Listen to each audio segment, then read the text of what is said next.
All right. Good afternoon, good evening, and good morning, everyone. Welcome to yet again another post Dynamite show.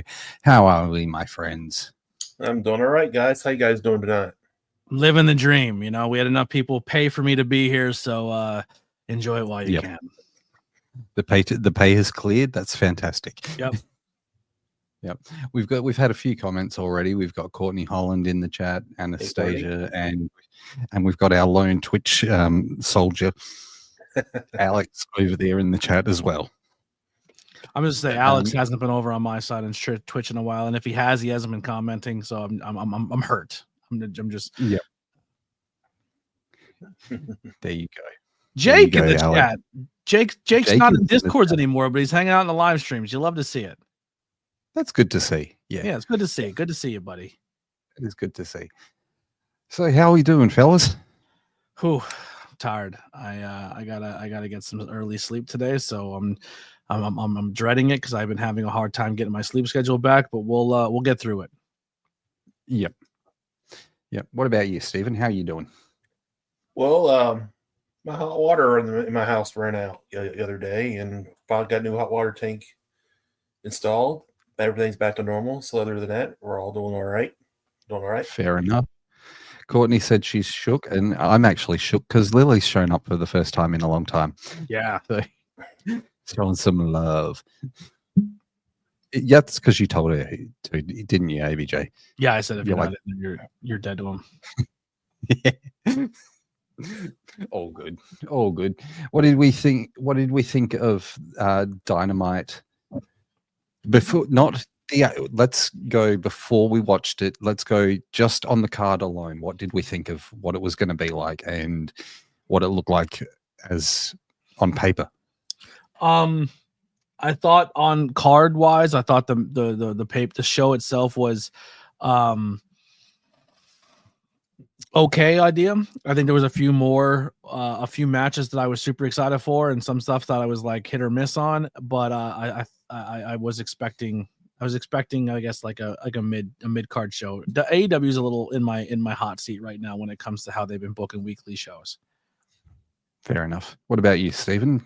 It's a fair show. You know, I kind of agree with Anthony. It does kind of feel like a Monday Night Raw. You know, a little bit. Look, I said it. I think I said it on your stream, and I've said it before. Weekly wrestling at the moment for any company is a very hard watch. I would disagree. I would think the stuff that I wasn't liking over on WWE has gotten better, and I thought the last two Monday Night Raws were very enjoyable. And tonight's, we'll get more into it, but tonight's Dynamite just hasn't hit for me. I personally think that it's been a very hard watch for any company. Axel wants to trade you the international title for those socks. Man, go to the website, buy your own socks. That's such an unfair trade that I would take it 100%. If you want to do that, you could have the socks for the international title. I will find them on eBay for fucking $8 and buy them, and I'll take your $400 title. Anastasia for it, yeah. Anastasia channeling her in a Seinfeld episode. Yep. There you go. He said done. So it looks like ABJ is going to have another title to add to his collection. He doesn't mean that. You have no idea what that is. Oh, there you go. Her face is upside down. You need to turn them around, ABJ. Her face is upside down. Face if I do it this way, so she'll fall over the back. Put the. Can you put? They'll fall. Not if you just sit there holding them. I don't want to hold them all show. That's why I put them over my shoulders. Oh, Lord. Now, going into it, obviously we had a sort of stacked card, and we had the return of Kenny Omega to the show and actually wrestling for the first time in over a year on AEW TV, that is. We had the women's gauntlet match to determine the number one contender in Australia. We had the Powerhouse Hobbs and Moxley main event for the world title. And overall, to me, it looked like it was going to be an okay show. I can see what you're saying, ABJ, about this feeling like a Monday Night Raw. What of the 2009 era. Yeah, they'll be taping Collision tomorrow too. So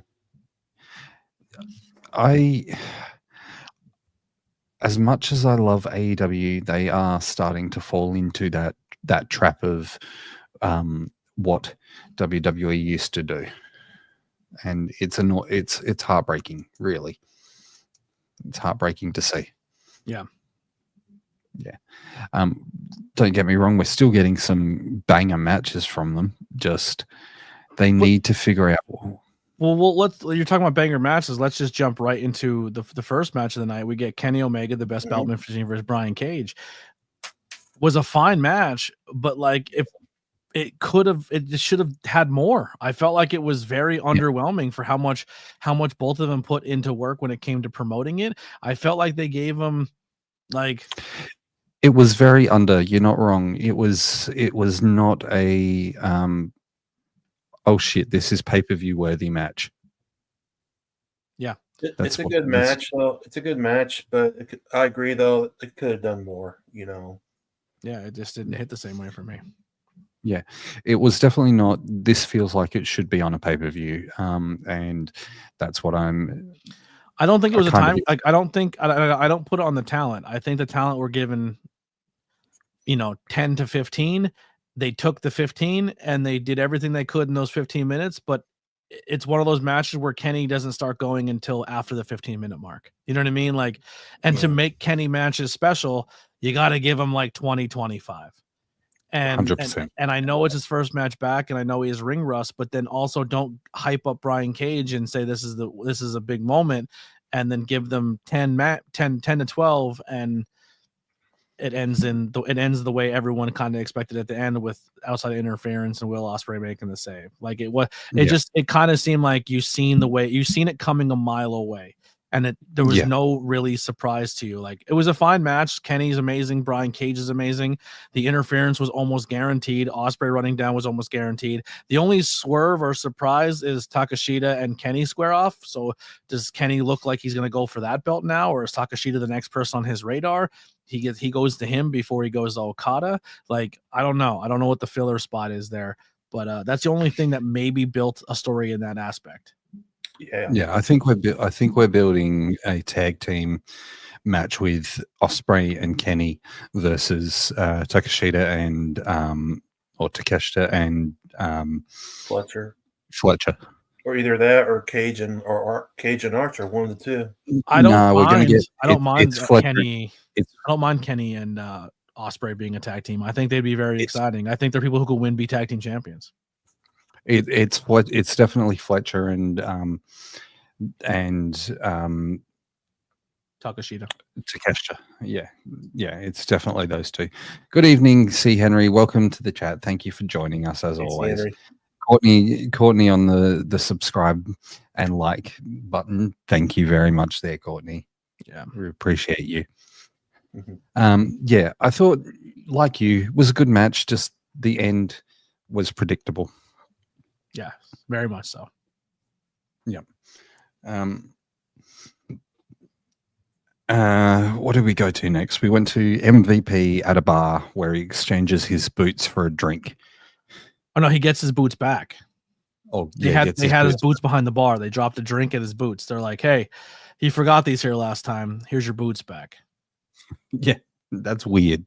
That is weird. Hey. I am putting something in the overlay section for you if you want it. Okay. Let's have a look. Oh, shit. Jesus. He's gone nuts. He's gone mental. There you go. There's the whole card for tonight. Most of it. They added a couple other segments in there. They did. They really did. Obviously. Yeah. That was good. Yeah. We then went to Jericho running a promo for the New York Minute. How entertaining that is. Whoopee! Would you like to buy a promotional segment in AEW? Yeah. Do you have the money for a commercial? We'll air it. Okay. I didn't know what that one was. I don't. No, it's the actual promo for the show. Mhm. There we go. Okay. I think Darby's on it and Orange Cassidy. They're pretty crucial to the show tonight. Well, Darby's not going to be back on the show for a long time, so he's due to climb Everest in early March, I think it is. So they aimed to actually ride him out. They actually aimed to ride him out, which is going to be fantastic. Until he comes back and wins the title. I just hope he doesn't show up in Australia. If he shows up in Australia, Caitlyn's going to go mental. So I'm going to have to hear that. So enough said. After the New York Minute promo, we get Ricochet. We get to hear from Ricochet, who's getting booed out of the building. A lot of heat. Definitely copping a lot of heat for his attack on Swerve. I think it's good that he's leaning into it. I think it's good that they are actually building him as a heel. What are your thoughts? Go ahead, Anthony. You want to go ahead. Sorry. Yeah, I would say that segment was exactly what I expected it to be as well. Ricochet. I didn't expect Swerve to be. I didn't expect Prince Nana to come to the crowd and hit him with a chair to kind of get his lick back. So that's kind of a cool visual of Prince Nana being like, "I'm a manager, but if you put your hands on me, I will make sure to get you back." You know what I mean? And then Swerve coming out and kind of chasing them off. It was fine. It was exactly what it needed to be. Yeah, coming with a big thick of chain there. Oh Pretty yeah, thick.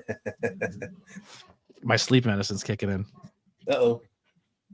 which is good. Actually, it's what happened. I'm gonna be super tired and get ready to go to sleep. Put my head to the pillow, and then my brain's gonna start going. I'm gonna be up for 8 hours.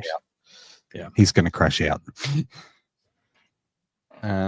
So we go from that, which was good. I love the fact that we are leaning into Swerve being a heel, not Swerve being a heel, Ricochet being a heel. I think that AEW needs to lean into the toilet paper throwing, but provided by them.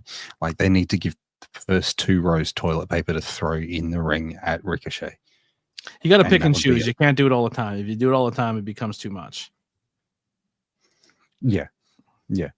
I think it would be a great thing though for their content.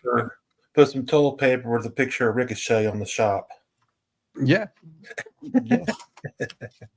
That would work too. We then get a video package of Mercedes Moné and her bullshit of the tour that she's been doing on American TV shows. The day of the life of the CEO. Anybody cares? Anybody got? So the only cool thing about that promo is Mercedes went to Create a Pro, which is Chris Statlander's school, to kind of rub it in her face. And in that skit was a bunch of people that I've worked with. Some members of Los Toxicos and especially Sebastian Amor, who I just had on the podcast today, recorded it, that you guys won't see for a little bit, but he was telling me about his experience of meeting her, and she was very, very nice, and she was very, very kind, and she was very giving to everybody at the school, and she was very grateful that they were willing to come and help them film a segment for her to use for AEW. So positive reviews from independent people for Mercedes of coming into a school, being super respectful and giving her time and her efforts to anyone that really needed it. Why do you not like Mercedes, Raz? Are you a Ford guy? Yeah, he's American. Well, I own a Toyota, so and I live in Australia, so I'm a Holden guy. But for you Americans, that would be Chevy. So technically, I'm a Chevy guy. Because I thought you guys just ride like kangaroos and armadillos everywhere. ABJ, I told you that in secret. Fucking stop it. You're giving away Australian secrets. They don't ride horses. They ride emus and no, we don't ride kangaroos. Emus. No, you guys made a peaceful alliance. Emus, as long as you feed them and they're okay being your transportation. Yeah, we don't ride emus. No, Kangaroos are like There's- a two-seater car if you have a small child, and once a child gets too big, then you get the family get their own van, which is an emu. Yeah, an emu, and then everyone gets on the emu. Yep. we have a gentleman's agreement with the emus, even though there are still some people who hate them for what they did. For existing, essentially. They existed, and they didn't like them for it. Well, I mean, we did have an emu war, so which flipped you out, ABJ. It's embarrassing. It's really embarrassing for your company. I would not stop telling people about that war because it doesn't shed your military in good light. Yeah, but your military wouldn't have done shit to it. Our military would have not lost. I will promise you, our military would have not lost to a bunch of birds. Oh, you would have. You know how good we are at shooting guns in this country. Come to Australia, fight an emu. Come on. Yeah, if I come to Australia with them and you will let me bring my American arsenal, I personally, with one American-made gun, can kill more emus than your army did that day. You might as well add boomerangs too.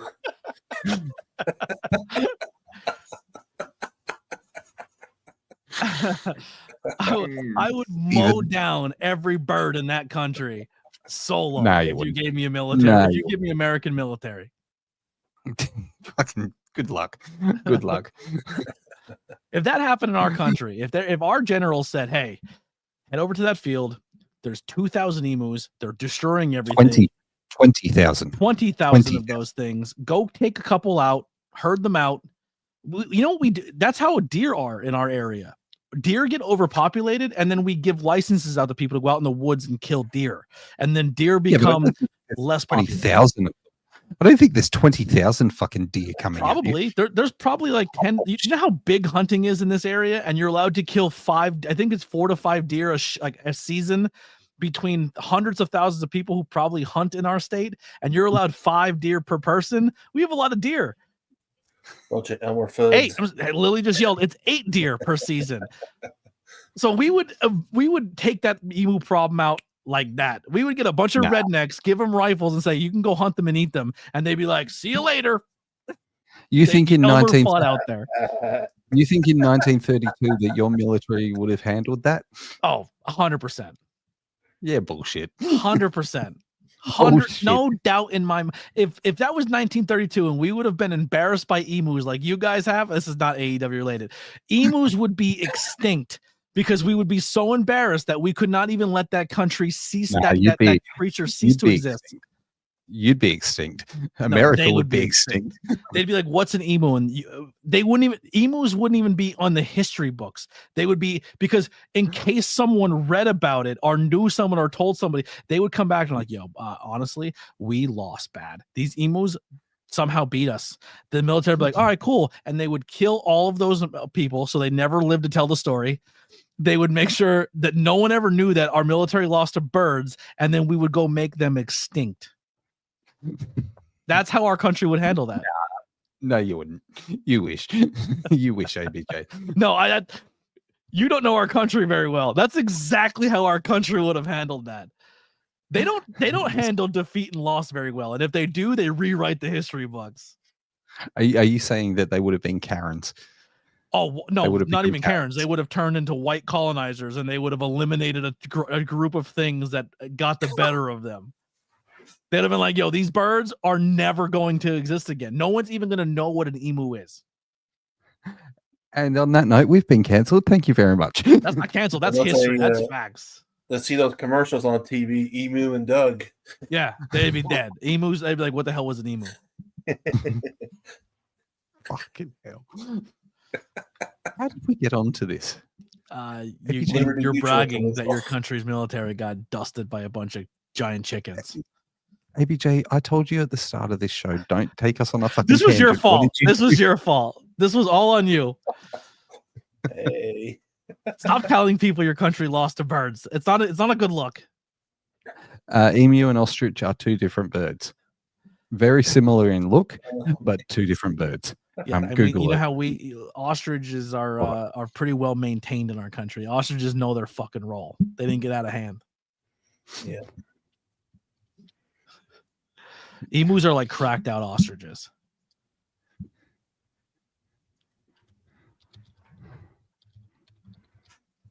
What are you doing? What are we typing? Next segment. Was the 6-man tag between Private Party and Mark Briscoe versus the Hurt Syndicate. Good match. Yes, it was. Yep. Wasn't my all-time favorite. I don't trust Raz. He's too quiet and he's scheming over there. He's making some kind of graphic. He's trying to do it on the fly. I see what's happening here. It was fine. I much rather would have just had Private Party versus the Bobby and Shelton, but I don't know why we had to add Mark Briscoe and MVP into this. It doesn't make sense to me, but it is what it is. But it wasn't my favorite match in the card. I would have shaved this match. I would have shaved this match off or gave this match less time and gave Kenny and Brian more. Yeah. Yeah. And this is what I was doing. Yeah, it's the same thing. Yeah. It's a set. They look very, very similar, except the emu has a lot more meat on its bones and is a violent motherfucker. It is a violent motherfucker. It will tear you. It's a cracked out ostrich. My assumption is 100% correct. You're not wrong. You guys hear me all right? Yeah. Yeah, we can hear you. All right. Isn't Neil the Hurt Business only beating up other black talent? Oh my God, we are being cancelled even further tonight. Fuck. No, I think the story here is the Hurt Business are going for the title. I don't personally see it when it's black wrestler reversely black wrestler, because every other match is white guy versus white guy. So I really don't. That doesn't bother me. That's not egregious to me. You don't see color, ABJ? No, if I see two white guys wrestle, I don't go, oh, just two white guys beating each other up again. Like I don't see it. You know what I mean? No, but I think that we're eventually getting to Hurt Business taking over the tag team titles, and they're trying to prolong it because visually, I love Private Party and I'm super happy that they're a tag team, but visually, they're just delaying the inevitable. Visually, it's too quick. It's too quick of a loss for them. They're trying to stretch it out by adding other people to the element, but we all know as soon as these two teams touch and there's belts involved, Hurt Business is going to be Hurt Syndicate is going to be Hurt Syndicate, and they're going to be tag team champions. And I'm going to be honest, I don't know how they book them out of the tag team champions for quite some time, because I don't see a team coming in right away that's gonna mess with them. Unless, realistically, the only team that really takes out the Hurt Syndicate at any point in time is if you team a Kenny Omega and Will Ospreay up. Everybody else does not seem believable. Yeah. You're not wrong. We then move on to a video package from Rated FTR, but we also get an announcement of Pac versus Cope next week. And we get an announcement of Swerve versus Ricochet in 3 weeks' time. What are you guys thinking in the fact that they have now announced a match for next week and a match in 3 weeks' time? The match next week, on paper, Pac versus Cope would be amazing, and I'm super pumped. But the way they've been booking recently, it's like if you book a really marquee matchup on a Monday Night Raw, you're expecting it to be kind of a dud. And that's kind of where I'm going into it now because of the way they've been booking recently. They're getting me into the territory of when you put a really cool match that I'm excited for on Dynamite, it's 9 times out of 10 going to hit, and it's going to be a really fun match. And if you do the same thing on Monday Night Raw or on SmackDown, almost guarantee it's going to end in shenanigans, and people are going to get involved, and there's going to be a giant hoopla around it. And AEW loves some hoopla right now. That's just their thing. This is their jam, is how many people we can get involved in the card at one time every single day. Yeah. I mean, look at what's happening on Saturday. It's a fucking 12-man tag. Yeah. It's on too much. Collision. It's too much. It's a 12-man tag, and you're putting Jericho and Moxley on the same team. Yeah. Moxley's like, I hate the way AEW's been. It's been like a circus, and I think people in here suck. I'm going to team him with Learning Tree. I'm going to team it up with the guy who I had a massive fucking feud with for the longest time and who busted my eye and all that shit. Yeah. Confusing. But what are your thoughts on the fact that they announced Swerve versus Ricochet for 3 weeks' time? Not just next week, but 3 weeks' time. Interesting book. It's literally like it's 3 weeks' time, so the 5th, and then they'll do a taping for the Wednesday Dynamite of the 12th, and then they're in Australia for Grand Slam on that Saturday. I don't think it'll be a stipulation 3 weeks from now.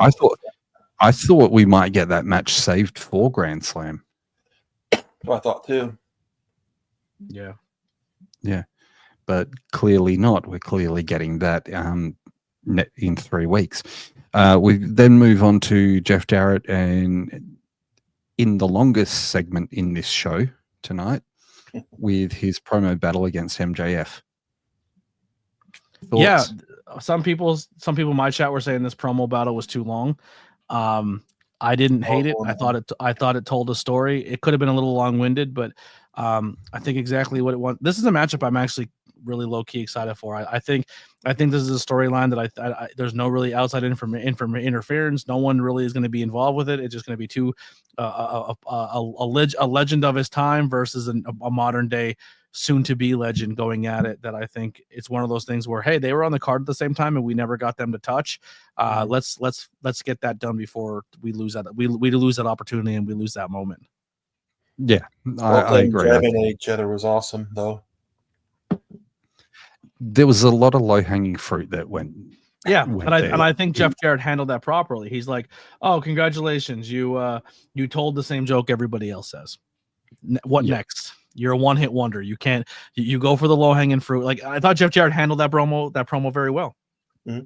Yeah, no, it was good, and it's weird to say in 2025, and that Jeff Jarrett is someone that you want to see in 2025. There's some aspects of that old school mentality that a lot of the younger talent still need to work and incorporate into their characters. And Jeff Jarrett is giving a master class on those small things you need to work on. I'm going to skip ahead because we get to a Dustin Rhodes Jeff Jarrett segment, and I think that Dustin put it best. They are the last two of their kind. Yeah, they are the last two. They are the last two of that era of wrestling from the late 90s, like late 80s, early 90s, all the way through to the early 2000s. And they are the only two that are still wrestling to this day. Yeah, totally. How long has Jeff been wrestling? Shirts say 86, so I'm assuming that would be 38 years, but I think he's been wrestling longer than 86. I don't know what the 86 stands for, but if 86 is his origin to wrestling, it's possible. I'm born in 86. That would be 38 years of wrestling. 86 would be his when he probably started wrestling after his dad's company. Yeah, CWA Memphis is where he started, because he started, believe it or not, he started out as a referee. It was in high school. He started as a referee for the Memphis promotion. Born, actually 38 years would make sense. Born in July 14th, 1968. He's 57 years old. So 38 years in wrestling would make sense. Okay. That's not bad. I mean, 38 years in wrestling, and to think about it, if he can survive another two, like until 2026, that would actually make it 49 years. Oh, sorry, 39 years. Yeah, so if he makes it to 2026, that's 40 years worth of wrestling. Yeah. I mean, look at Jericho. Dustin's 55 years old. Look at Jericho. Jericho's on the same boat. Jericho's at 30 plus years of wrestling. Yeah. Yep. Jericho started in the early 90s. So Stampede, I believe. Stampede Wrestling. Yeah, and then moved over to Japan and worked in Japan.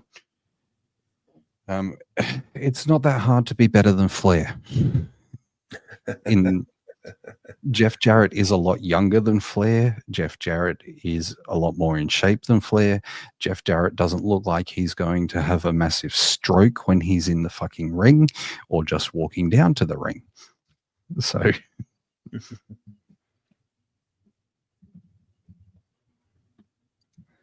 by the way, Rose, quick heads up, but don't know if you heard, but Discord's email has been hacked. Oh, The what? As in the Discord email has been hacked, or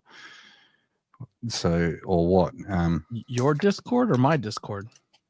I don't know. Oh no, he means Discord. Oh, like Discord as a company? Yeah. Interesting. I got nothing for them. They'll go for it. Yeah. Did he ever pay back the original owner of ROH? Do you want to take this one, APJ? I can't comment. I have no idea. Considering we were talking about that last. Oh, night. Ric Flair? Probably not. Ric Flair, no. I think he tried to sue him, didn't he? Yes. Thank you. I thank you, Morty. I appreciate the compliment. He looks like more like Kevin Owens. It's Mark Wahlberg and Peter Griffin. Yeah, I'm fat Mark Wahlberg. I've heard it. I've heard it my entire life. I love it. Well, not my entire life. I haven't been fighting my whole. Shane Douglas, they're saying still wrestling. They're still saying the Powers of Pain are still wrestling. I don't count those two. They're not on TV. Shane Douglas Bushwhacker Luke is still wrestling, but he's not on a TV deal. Sting just retired. Haku is not as active anymore. Jerry Lawler's not active anymore. Sandman's not active anymore. Rock and Roll Express they're hit and miss too, but they're probably the oldest, that team that you probably still see on the scene. Yeah, I love Alex's Junior's wrestling in Japan. He's 80 years old. I love Alex's comment here. What do you mean Jeff Jarrett's finisher is literally called the stroke? Therefore, he has had a stroke every time he's out there. So our dais is Fat Mark Wahlberg, Jared Leto, and Kyle Gass. What a musical lineup we have here. Fucking hell. I wish I had the money for Jared Leto. We have the Funky Bunch 30-second Tenaciouses, or D's.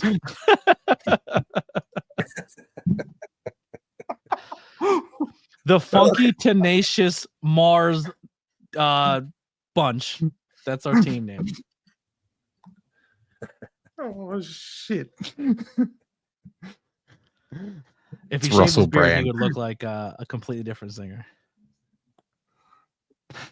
You want to get blocked, ABJ? You want to get booted?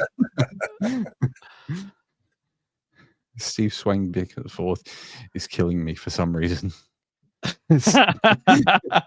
Yeah, can we just stay on all night and read the roasting comments? This is the best. Did you guys meet each other in Alcohol Anonymous?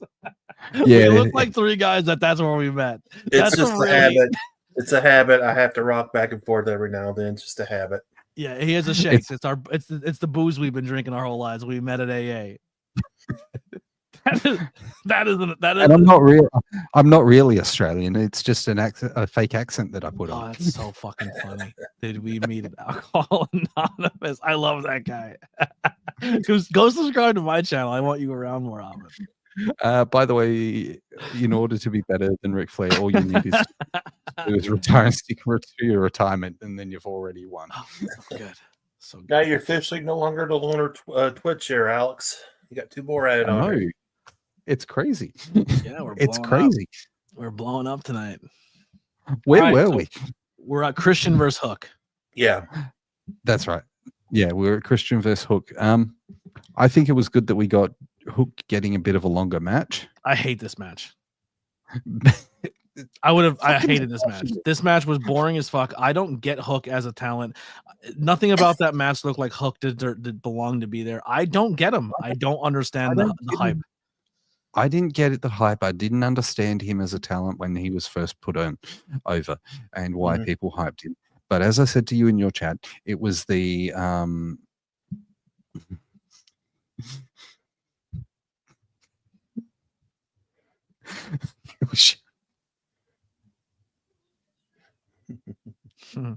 He was what?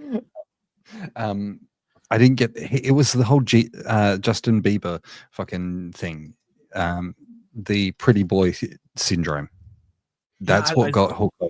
Yeah, I don't know. I don't see it. All your twing. I feel like it was a joke. I think it was like a joke that got out of hand. They're like, yo, we're gonna send this little kid out. He's gonna choke everybody out, and people. We're gonna make Hook Goldberg. It's hilarious. If you're gonna do that with -1. I mean, they might as well have. Like Hook looks like the legal age person that they can send out to be the tiny Goldberg, and they literally booked him to be a Goldberg, and it just didn't make any sense to me. And I don't get the I don't get the allure for Hook. Well, Courtney thinks that Hook is pretty. No, she said pretty what? Pretty, like, I guess she's saying like he's not. But yeah, I don't know. This match essentially was put on TV, given too much time, and once again, it ended in a screwy finish where everyone has to run out of the locker room and everyone gets interference so they can debut the return, or they can do the return of Samoa Joe. And I just thought it was a waste of everyone's time. Good to see Joe back though. Yeah, love that Joe's back, but I don't think we needed a 3 commercial match. Like, how did that match get more time than Omega versus Brian Cage? How does Omega Cage get 12 and they get 20? I don't know, because Christian. Not a fan of it. Not a fan of that match. That match was Anastasia's the shorts because of Samoa Joe's shorts. His actual ring gear. Well, they could have cut that time down that match, though. Be honest, 100%. Too much. Yeah. Too long. Too much. Reports are backstage. Penta's mad that how long they went over. Yeah. Fuck. Backstage report. Penta's mad that Hook and then Christian went on too long. Let me see if I can find the meme. While you're pulling it up, we went on to the Gauntlet Rumble. Nothing. No one. Yes, excited for the Gauntlet Rumble. Something out here.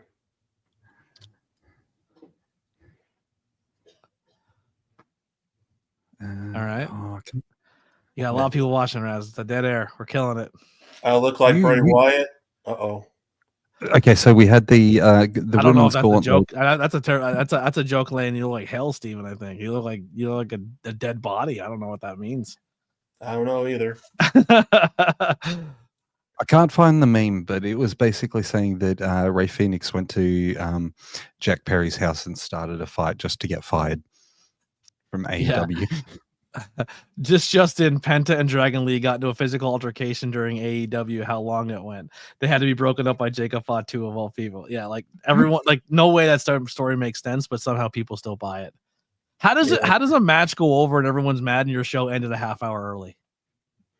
That's unreal. Whoever typed that was like, "I'm gonna put this out and have it ready," and then the show went a half hour short, and they're like, "Fuck it, they won't even notice."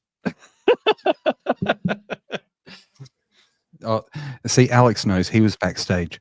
Alex was backstage. He was there with Bobby Fish. Yeah, he was backstage with Bobby Fish. We had the women's casino gauntlet match. The first in the match was Chris Statlander and Jamie Hayter. We got then coming in third was the return of someone who we haven't seen since early days of AEW, Megan Bain. Then it was Julie. She was looking like she could crush people. Yeah. Yeah. She had a knee injury that put her on the sideline for a little bit, and she came back and looked good. And she definitely had some cannons up the front. We then got the best fucking entrance ever of Julia Hart. And then Willow Nightingale, Toni Storm, and Harley Cameron rounding it out for the competitors in the match.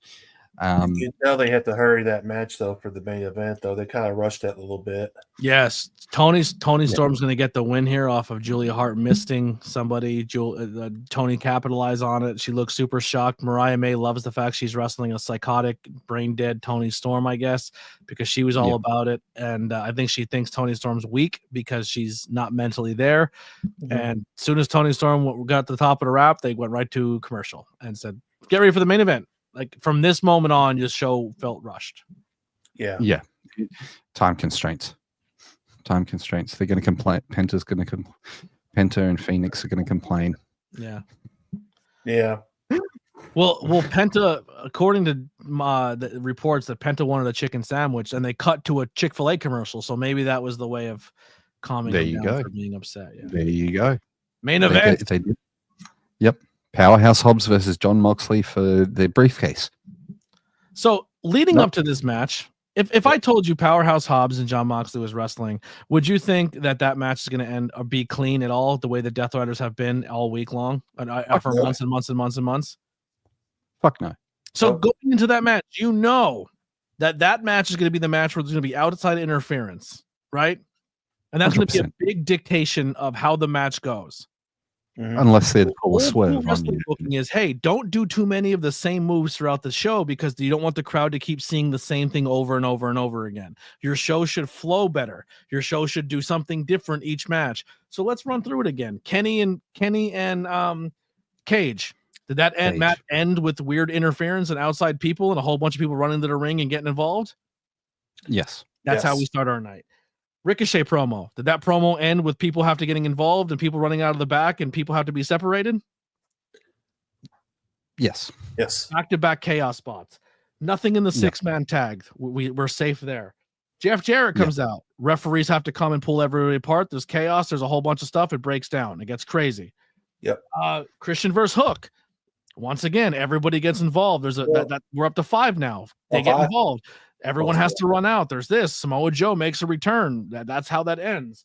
Then we have a gauntlet battle royal where everything's fine. And then the main event that going into where you almost guarantee that everyone's going to get involved and people are going to have to do everything is now your 6th match out of 8 that this has gone down tonight. Too much. Segments. Too much of the same stuff. Yeah. This just in, Rey Fenix flipped off Okada and called him a bitch. This insulted Okada because that is his gimmick, and then Fenix was fired on the spot. Reports say that Fenix told Tony Khan that this company is a joke and he quits almost word for word like CM Punk, except it was in Spanish and they didn't use subtitles to translate. And because Tony Khan didn't understand him, he was indeed not in fear for his life until then someone translated it like 2.5 hours later when nothing was going on. And then Tony Khan got re-scared and had PTSD. But really, all Ray was trying to do was order a quesadilla. Yeah, the guy wasn't feeling well. His tummy was hurt. He needed food. And Tony Khan's like, I don't know what you want out of it from me. You know what I mean? You know what's great too? If you type in Rey Fenix interview, he can speak English, no problem. Yeah. Until Alex Humbert has translated it. Tell him about London with Alex. He just walked around with no guards, no security, no nothing. He just walked around hoping to God people wanted to talk to him. And then Tony Khan finally blinked. Yeah. And then the world stopped spinning on its axis because Tony Khan blinked. Yeah. So Mox versus Powerhouse Hobbs. This is a match is essentially what you thought it was going to be, from my opinion. It was Mox being Mox, Powerhouse being Powerhouse. I thought they gelled very well. It kind of had some outside action where they wrestled to the outside. John Moxley's ear exploded somehow. Yeah, and we're not talking about the most surprising return of all, Moxley's blood. Yeah. Well, that ear, man, that ear exploded somehow. It wasn't even a cauliflower situation, like right where his earring is. Popped, it was the lobe. Bled like a stuffed pig. Yeah, that was bad. That was bad. He's probably going to have to require stitches, or he's had a massive blowout. And yeah, it's a wild thing. There was blood everywhere. I think the blood definitely maybe changed some things that were going on in that, but essentially every single member of the Death Riders interfered at some point throughout this match, and Powerhouse Hobbs essentially kicked out of all of it, and then eventually Mox hit him with the I keep calling it the dirty deeds, but the double arm DDT, then kicked out again, and then he choked him unconscious, which essentially made Hobbs look like a powerhouse, that he took shots from Wheeler, took shots from everybody, got hit with a briefcase, took a finisher, still kicked out, and then he got choked out. So they made Hobbs look strong. At the very end, they get the chair, they break Hobbs's knee, and they essentially do the same thing to Hobbs that they did to Orange Cassidy, that they did to Darby Allin. They're essentially eliminating each member of the roster and sending them on their way. Yeah, and then obviously we get the rated FTR waiting for their music to hit, and then making the save. And then the camera's cut because they're rushing for time. And they hurry up and it's like cut. Oh, yep. For me, what would have made this absolutely perfect would have been Powerhouse Hobbs winning, then the beatdown. There's no shot Powerhouse Hobbs wins that match. No. Yeah, I would have had it that you had a quick win from Powerhouse Hobbs. He wins. He gets the shit kicked out of him because Moxley goes mental, and then you have like basically a fucking massive brawl sort of thing to end the show. And the problem with the beatdown too is it literally took Claudio a minute to take off a knee brace. If somebody wanted to come down and stop that, they had all day to do it. That's what I'm saying. It took them long enough for Cope and FDR to show up. There you go, ABJ. The regular double arm DDT is called the Paradigm Shift. These lifting double arm DDT is called the Death Rider. Got you. Yeah, because he in Japan he uses the Death Rider more than he does the Paradigm Shift. They ended with Ciro Meadow and walked out with Khan in the corner crying because he wanted to injure Phoenix one more time, then fire him. Yeah. Overall, what would you rate this show out of 10? A 3. 2.5 out of 10. 3, about 4 out of 10. A 3. Below a 5. Yeah. Yep. I would never watch the show back. I wouldn't recommend this to people. I think if you missed tonight's show, you didn't miss anything. Okay. If you love Monday Night Raw, you'll love this show.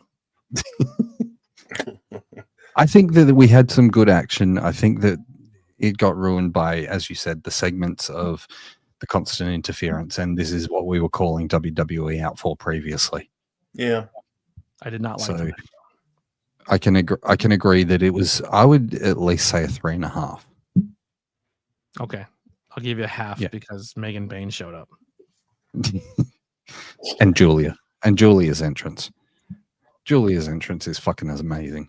Like that does it for me. Yeah. Also, the narrative that like, hey, AEW should run smaller venues so it doesn't look as not full. Then they run a smaller venue, and everyone's like, fucking.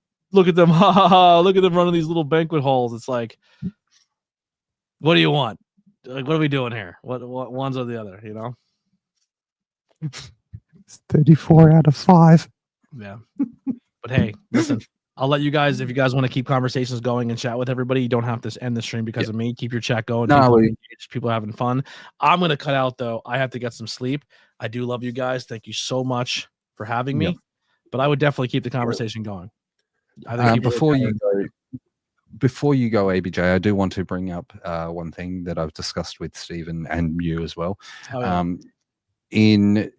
So tonight and in 2 weeks' time, there's 2 episodes to come of the post Dynamite show. Those 2 episodes will be the last ones that I will be hosting for the foreseeable future. I will not be hosting a post Dynamite show because of work purposes. ABJ will be hosting his Dynamite shows still, as far as I know, and he will have an option to continue doing continue with a post Dynamite show. Hey, me and I'll do post shows. That's what we're doing. Yeah. So basically, this is me saying that I'm bowing out of the post-show game for the foreseeable future. I am going to look at developing another show, which it'll be discussed between all of us here on what that's going to look like and what we're going to what it's going to be called and what we're going to come up with for that. So, yeah.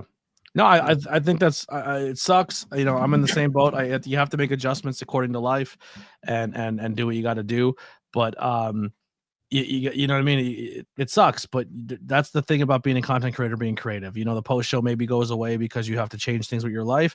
Like how I'm gonna be missing a lot of independent shows and things going forward. But like, hey, where I work here, but I have free time here, I'll find a way to make something creative. I'll find a way to make content. I'll find a way to keep things going. So it's not the end of the post show, but it's the beginning of something new from your channel and growth from there. Yeah. C. Henry has asked, will we at least be doing the Friday 5-year review? Quite possibly. Once again, that will need to be a discussion between myself and Stephen because of the work reasons, that may go into like a Saturday thing, and it might be a pre-recorded thing instead of a live thing. Hey, it's It content depends. still. You maybe going back and reviewing old segments is your thing, or going back and redoing storylines and telling that story. Maybe, like I said, just adjust your content and see what you gotta do. Stephen, you know what that means. Yeah. Yep, it means you get to be the front man and put on an Aussie accent now. Oh, Yeah, and grow your hair out. Aussie, Aussie, Aussie. If you grow it long enough in the back, Steven, you can bring it over the front. You know what I mean? Station. We'll make you look like the guy from the Goofy movie where he had the big thing and like the big hair in the front, but essentially just be everything from the back, and we'll slick it over and pompadour it up. You know what I mean? They'll never even know. Yeah. Like a flock of seagulls haircut. Yeah, we'll give you like a flock of seagulls haircut. That'd be great. With the hair, You'll grow a little pencil mustache. Steven, we'll make you brand new. But no, it's definitely not going to be the last that you see of me. I will be around. I will be around the tracks. It's just that my post Dynamite show will be going away, unless the work circumstances change. Hey, but Nelly comes first, Yeah, it'll be for at least 8 weeks, but it may be even longer than that, depending. So, and trust me, I'll be chatting with these guys in between anyway. So, yeah, absolutely. There you go, Stephen. You're going to have a Dr. Eggman mustache.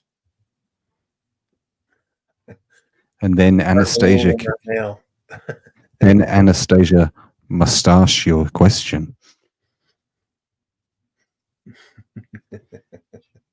She's going to sell that. I hope she sells that in the chat. Sells what? Oh. But, all right, everybody. I have Kaylin over here whispering about Stephen having a Dr. Eggman mustache. Okay. All right, guys. I love you guys. I will see you soon. Head over to the Discords if you want to hang out. Unfortunately, I won't be around the Discord probably for the next 3 to 4 days because of the new job I start tomorrow morning. But I will be available Monday through Thursday now. I'll be making a lot of content and being live every day of the week. So if you like watching the shows and you want to watch along, I'll be there Monday, Tuesday, Wednesday. Not this Thursday, probably not next Thursday, but the Thursday after, I'm going to resubscribe to TNA, and we're going to add TNA to Thursday nights. So I'm going to try to go live most days of the week and just keep doing wrestling content so I can make my money at work, keep my ass in the house, not spend it, save up a bunch of money, pay off a bunch of bills, and get a new content set up, have some new things for the podcast. I'm going to grind hard here. I have a lot of things I have to accomplish, and me staying in the house and just being on live streams, and we've been doing really well with super chats and donations and memberships. So we're growing that channel, and we're doing cool stuff. So thank you, Stephen. Thank you, Stephen and Raz, for having me, and I'll see you guys on the next one.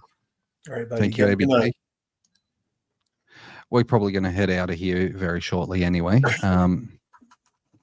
Let's cut it to that. But yeah, I just wanted to say thank you very much to everyone who's been here and watched the show. As I said, we've got 2 episodes of this post Dynamite show to still come.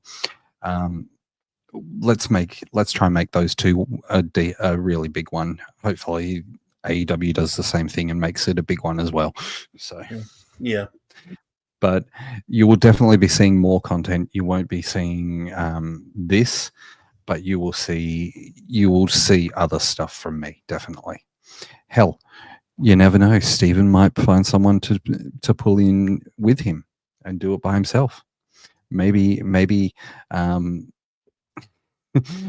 Alex will get off his ass and get off Twitch and come over and be the guy for us and take the Dynamite post show to the next level. But with that, I'm going to get out of here. Thank you guys for being here tonight. Thank you all for the conversation. It's really appreciated. And we will be back with another episode of 5-Year Review. Are we doing it this week, Stephen? Or it's up to you. I think we're up. You're supposed to be doing a pay-per-view, I think, tomorrow night. Yes, I think we're supposed to be doing Double or Nothing, AEW's first pay-per-view. Raz, if I take over, it's basically a joke about Mexican and Aussie walking into a bar.